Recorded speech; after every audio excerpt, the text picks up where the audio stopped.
So, welcome to this our new series, Facing the New Normal. And we are super excited here today because we have a very inspirational guest, and she is super nice, very cute, and a very pleasant personality, and she's very helpful. So, today I'm going to introduce you to Karina, and let me tell a little bit more about who Karina is. We met each other a couple of years ago, and right away we became friends. She has been a very what you can say is a very inspirational part of G Foods and Sona Motivates, and she is one of very close friends with me. And let me tell you more about who Karina is. I was trying to find your bio.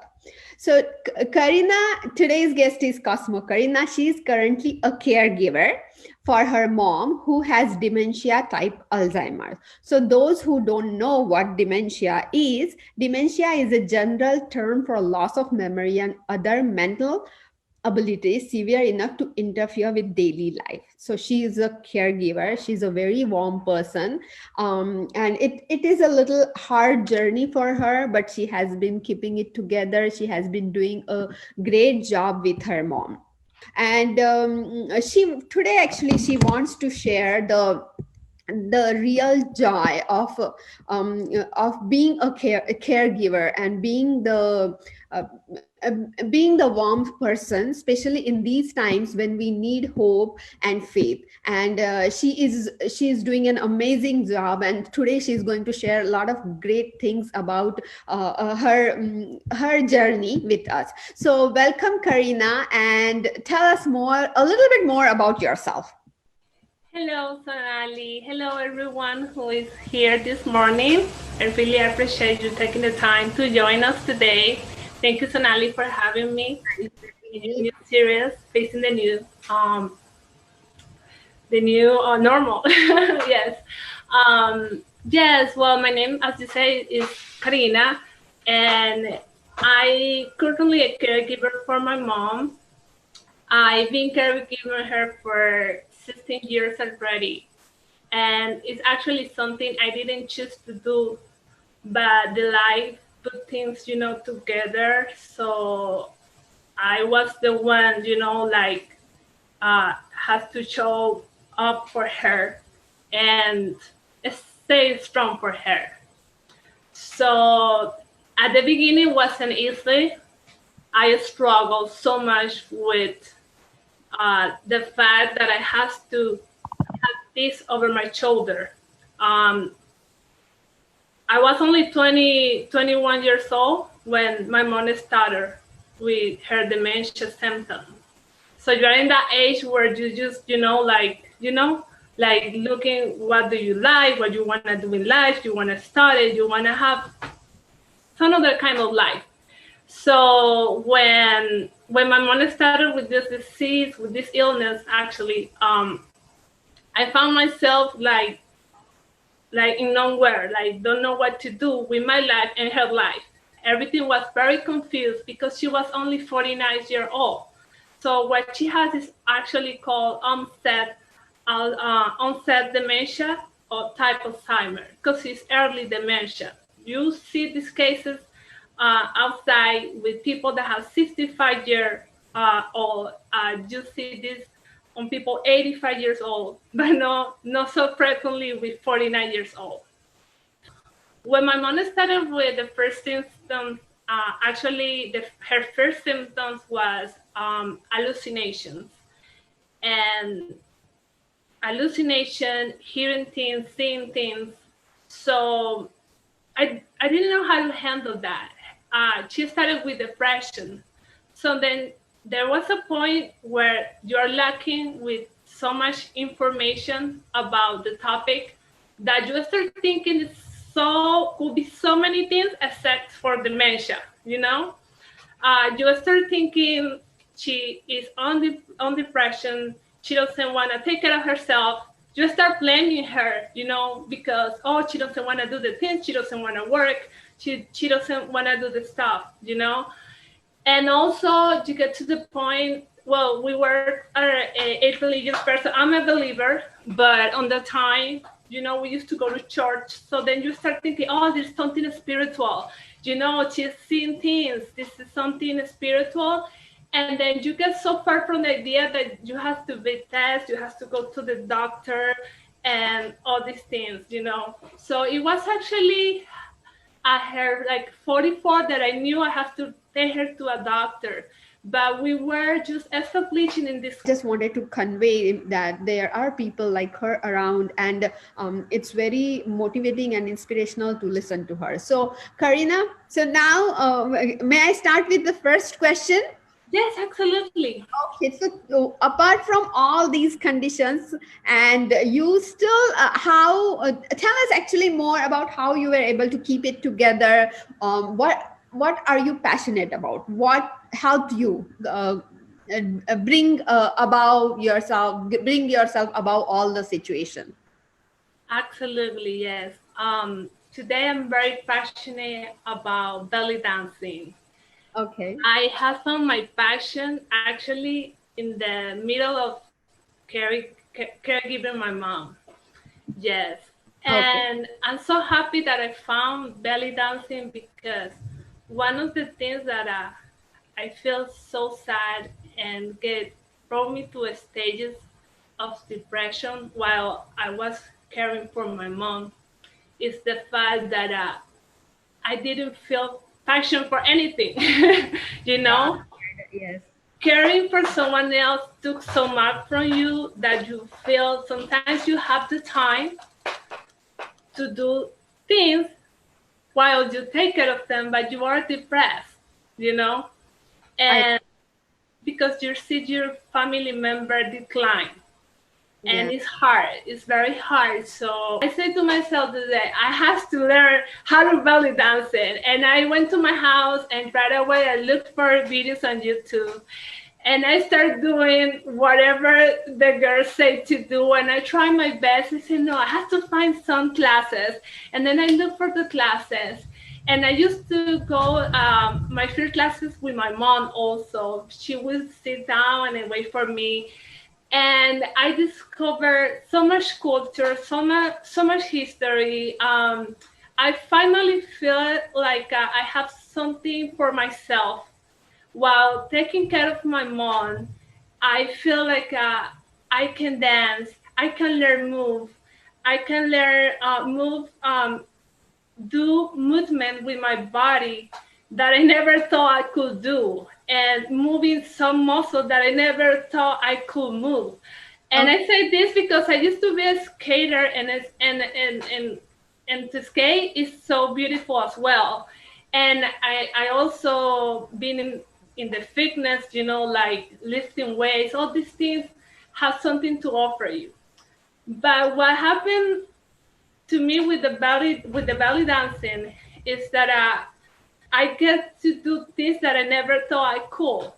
And for me, isolate my body makes me feel like I have superpowers. That's a So very good way of putting yourself out there this way, because even us too, I never thought belly dancing as an art form. Basically I haven't seen it. I have only seen you dancing the way you dance, and so I never thought it as a different maybe art form of dance, but I know it's how difficult it is, and you do it so gracefully and perfectly that I like to watch you.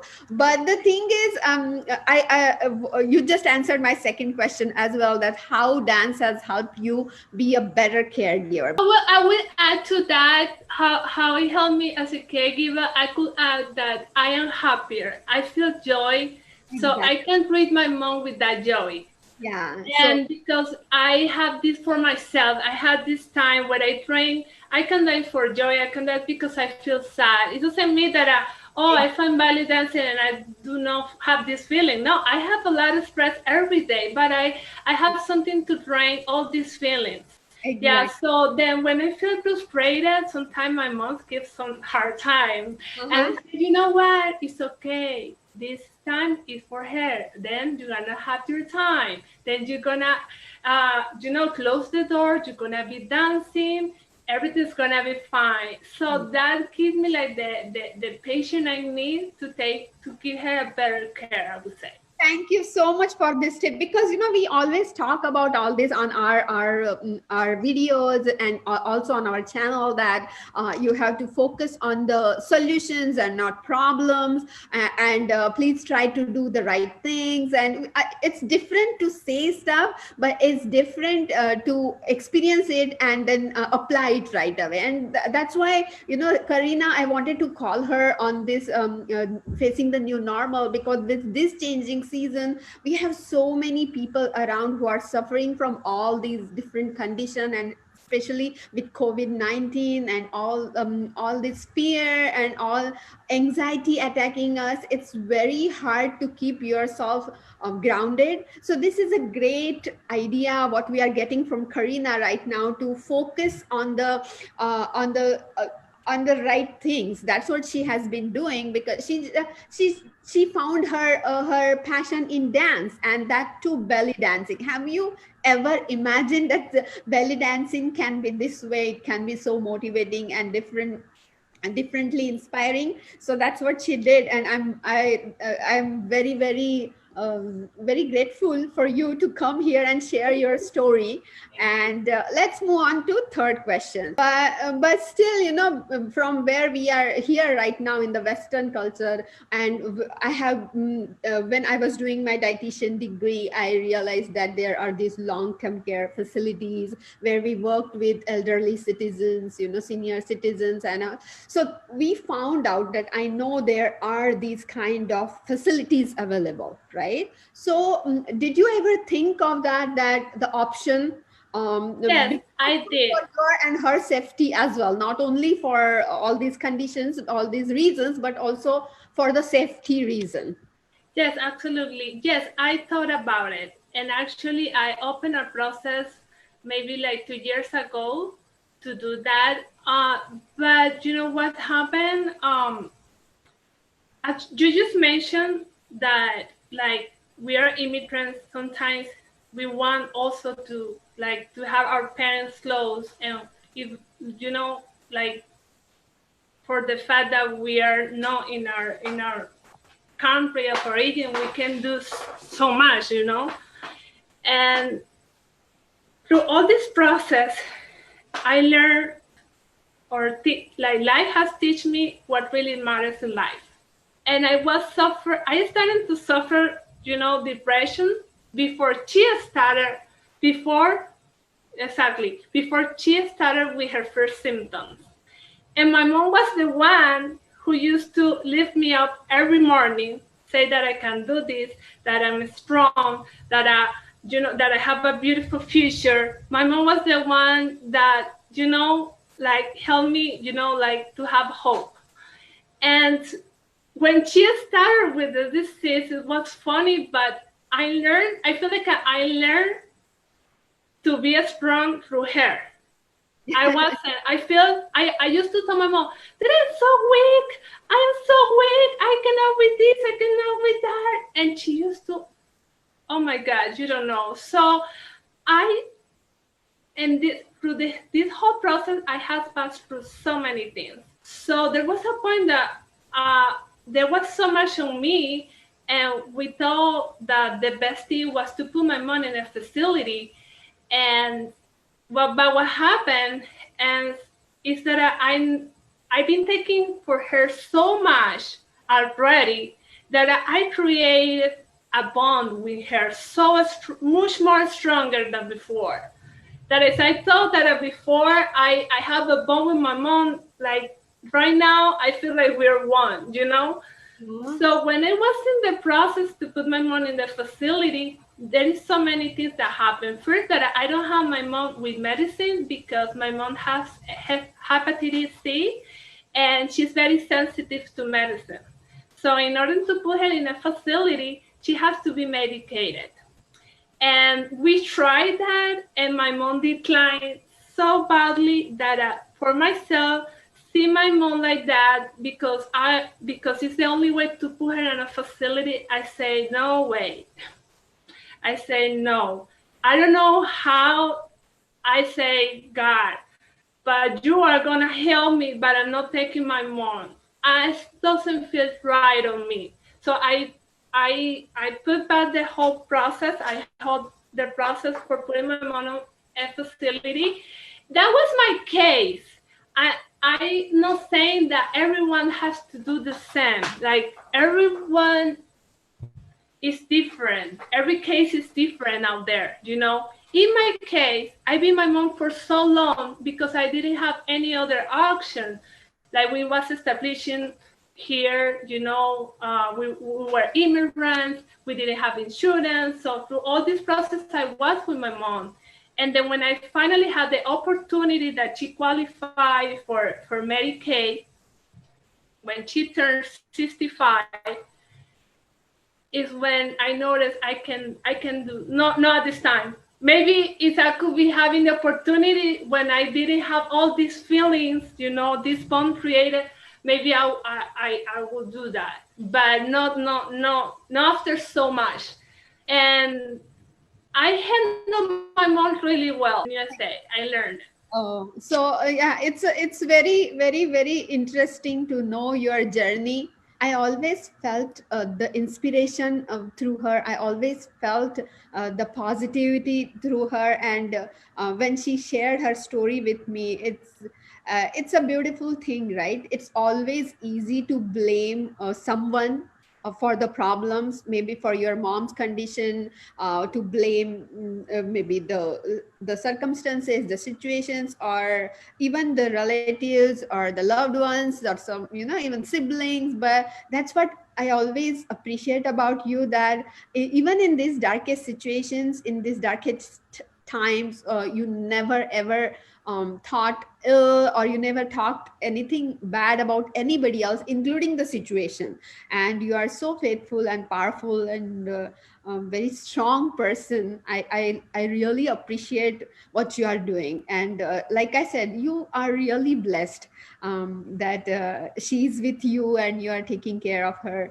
Because, you know, sometimes no matter how much you feel for your people, it's sometimes very hard that they cannot be with you. Yeah, So exactly. Yes, I know that.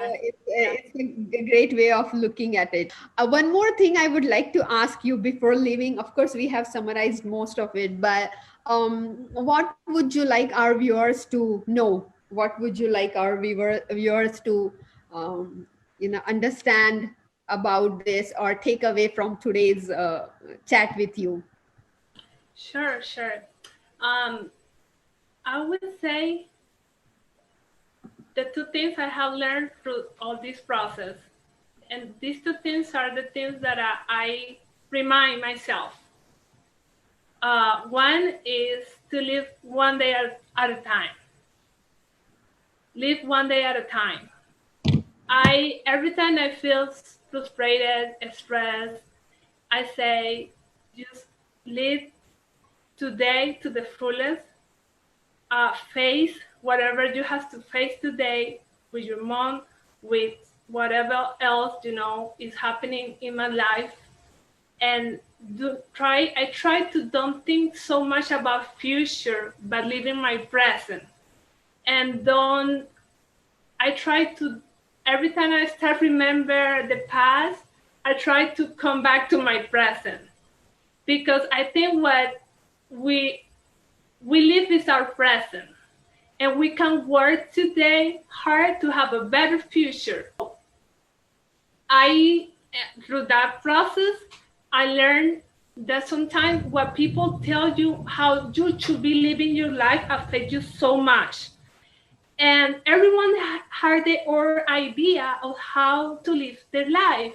And sometimes they also want to help you, and they don't do it by, you know, because they want to hurt you or something, but they think that's the life you should be living. And the real thing is that our life is our life, and you have to do whatever feels right in your heart, and whatever feel and give you peace, whatever give you peace. Like if give you peace is you feel it feels right in your heart, then do it. Don't really take, you know, or do something by force. That's what I mean. Thank you. Thank you so much, Karina. Thank you for joining, and we will keep meeting behind the Thank you so camera. much for inviting me. Thank you. I appreciate it. Thank you, Yes, take everyone care. who's here. Thank you. Thanks.